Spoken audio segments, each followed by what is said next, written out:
This is a totally normal and healthy thing to eat.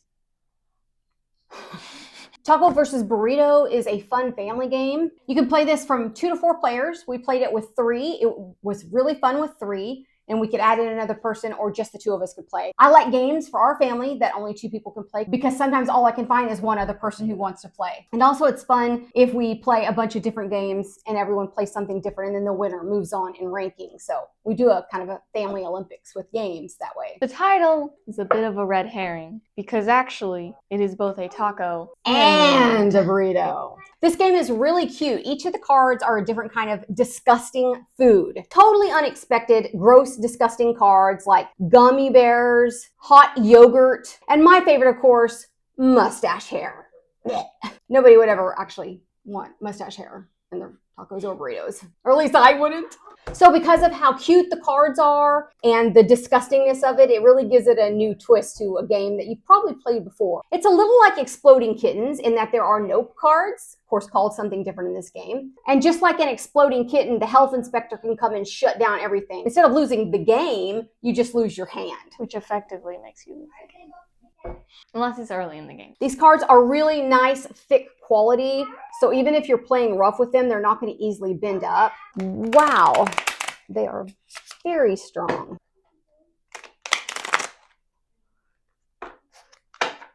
The box itself is a really good, nice, thick quality. It closes and opens easily. And of course, my favorite part is the little cutout on the side. I don't know why every single one of these smaller boxes don't come with these little cutouts because it makes life so much easier. So it slides on easily and it slides off just as easily. The inner part is a pretty decent plastic. It's not the super thin, crunchy plastic that you can get with some of these games. So I appreciate that also.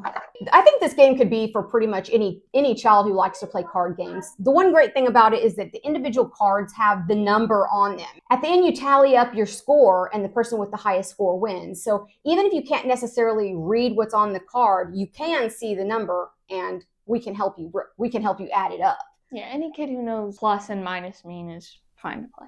All the cards that do a certain thing look all exactly alike. So, for instance, the tummy ache card, which takes your opponent's points from them, they all are exactly like this tummy card. You don't have to know how to read the tummy ache card to look at it and go, oh yeah, they're going to lose 2 points. They can also lose 3 points from the tummy ache card. Between 1 and 3 points you can lose. You can also gain 1 to 3 depending on your gross food. I appreciate that there are so many cards that are exactly alike so that the kids can easily play, no matter what their reading ability. Those of us in our family who've played this game were 14 on up to adult. Of the people who have played this game, 2 of us liked it and 1 didn't. 16-year-old son who really likes strategy games. He felt like this was more of a game of chance and luck. However, Jerusha and I care a little bit less about the strategy games and particularly I like card games. I like card games.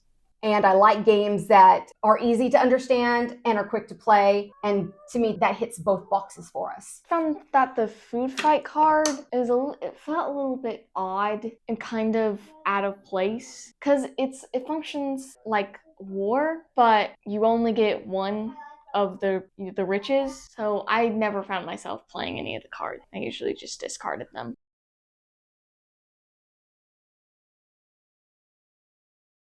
And similarly, I didn't like the card that you have to trade hands. I would have liked it if I could have just traded the burritos, but then I also have to trade the cards in my hand. And so I found that card completely useless. Well, if you traded just the burritos, it would have made the card incredibly overpowered. I won this round.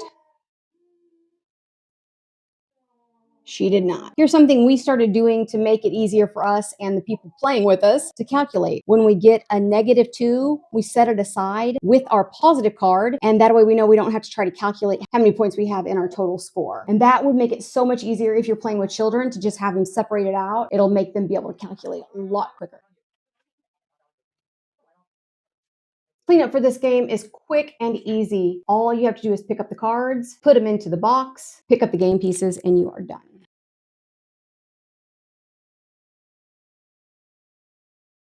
Super easy game to learn. As we mentioned, any child of any age, I think, can play this. and it's one of those games that you can pick up and play in about 20 minutes. In fact, I think all of our rounds were under 20 minutes. It even says on the box, 3 minutes to learn, 15 minutes to play. Using our scale that I will have in the description box, we give this a 4.5 stars out of 10. Which sounds bad, but it's a very objective rating system. That sounds worse. It covers the game design of the game and the most objective parts of the game, factoring in very little about the actual enjoyment of the game. What's your favorite game? Leave your favorite game in the comments so we can discuss it with you. And tell us if you prefer tacos or burritos. Oh yeah. I'm prone to burritos.